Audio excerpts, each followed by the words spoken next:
कोलाइडी विलयनों के अनुप्रयोग में आज पढ़ने वाले हैं स्कंदन या कोगुलेशन या उर्णन।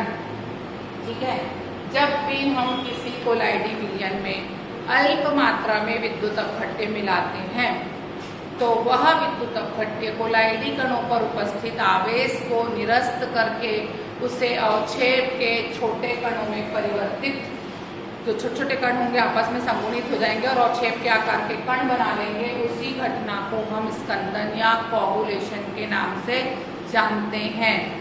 स्कंदन मान व्युत्क्रमानुपाती उर्णन, स्कंदन मान अलग होता है और स्कंदन अलग होता है। तो स्कंदन मान व्युत्क्रमानुपाती उर्णन के होगा जब भी हम किसी कोलाइडी विलयन में, जैसे कि फेरिक हाइड्रोक्साइड का कोलाइडी विलयन लिए हैं और उसमें NaCl डाले हैं, तो जैसे ही NaCl वियोजित होगा इस धनावेशित कोलाइडी विलयन, आप जानते हैं इसके चारों तरफ Fe अधिशोषित है, तो उस धनावेश के चारों तरफ ACl निगेटिव आयन लगेगा और इस धन और ऋण आवेश का उदासीनीकरण हो जाएगा, आवेश को ये निरस्त कर देगा और कोलाइड को बड़े आकार के कोलाइडी कणों में संगुणित करा देगा।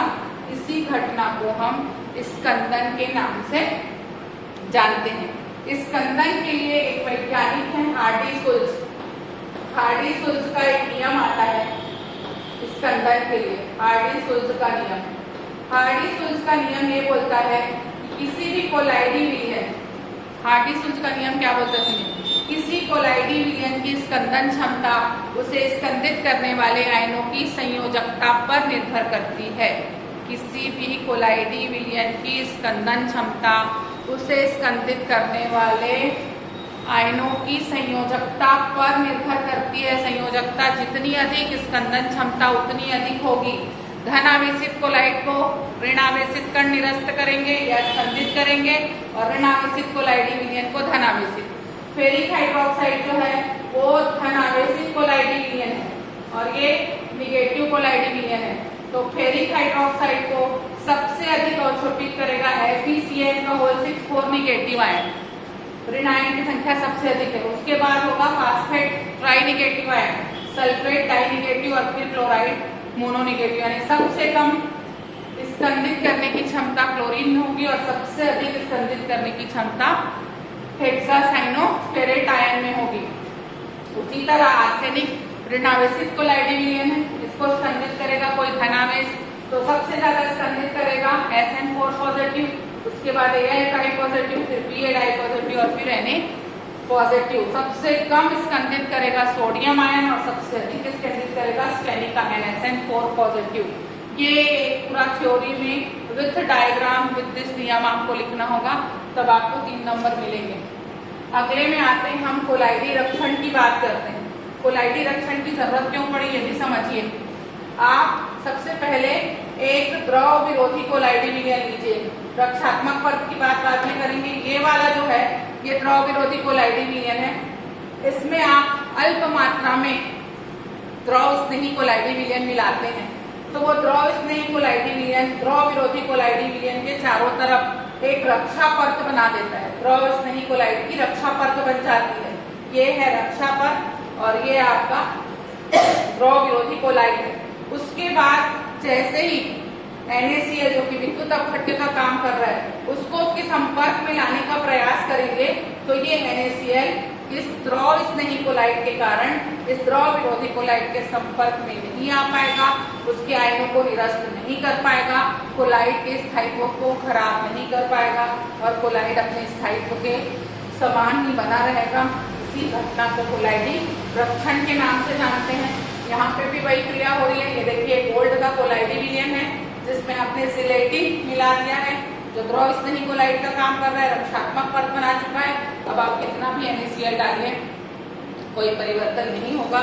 उसी के लिए हमको एक टॉपिक पढ़ना है, उसे हम कहते हैं स्वर्ण संख्या या गोल्ड नंबर। स्वर्ण संख्या या गोल्ड नंबर, गोल्ड नंबर ये बहुत इंपॉर्टेंट टॉपिक है। गोल्ड नंबर में क्या पढ़ना है सुनिए। किसी भी जो भी हम मानक कोलाइडी विलयन लेंगे उसको हम स्वर्ण कोलाइडी विलयन भी कहते हैं, ठीक है।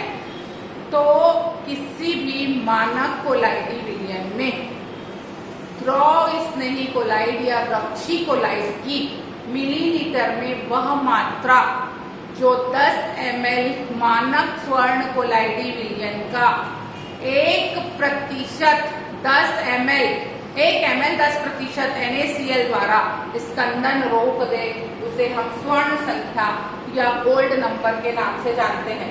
गोल्ड नंबर का मान जितना अधिक होगा कोलाइड का स्थायित्व उतना कम होगा, और गोल्ड नंबर का मान जितना कम होगा कोलाइड का स्थायित्व उतना अधिक होगा। सबसे कम होता है जिलेटिन का और सबसे ज्यादा होता है स्टार्च का, 25 के आसपास होता है, इसका 0.05 के आसपास होता है।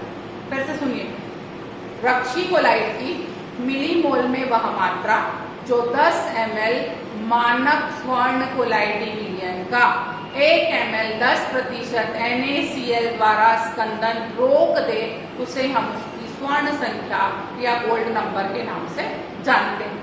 ये बहुत IMP थ्योरी है। गोल्ड नंबर किसे कहते हैं? 2 नंबर का क्वेश्चन आता है, किसका गोल्ड नंबर अधिक है, किसका कम है। एक टेबल दिया है बुक में, सबसे ज्यादा स्टार्च का गोल्ड नंबर रहता है, इसलिए सबसे कम रक्षण क्षमता स्टार्च की रहेगी, और सबसे कम गोल्ड नंबर जिलेटिन का रहता है, इसलिए सबसे अधिक रक्षण क्षमता जिलेटिन की रहेगी। जब मैं ब्रेडिगार्ड विधि बताई थी या चयन की विधि बताई थी, तब भी मैं बताई थी कि यदि गोल्ड को स्थायी बनाना है तो उसमें जिलेटिन डाला जाता है, सिल्वर को स्थायी बनाना है, सिल्वर के कोलाइडी विलयन को, तो उसमें आप अंडे का योग मिला देते हैं, वो उसके स्थायीकरण को बढ़ाता है। गोल्ड के स्थायीकरण को बढ़ाता है जिलेटिन, सिल्वर के स्थायीकरण को बढ़ाता है अंडे का योग, या जिसे जल्दी कहते हैं। ये पूरा सिस्टम आपको अच्छे से विथ डायग्राम बनाना है कॉपी में। कॉपीज आ नहीं रही है एक भी दिन, प्रोजेक्ट भी, असाइनमेंट भी ढंग से नहीं हुआ है।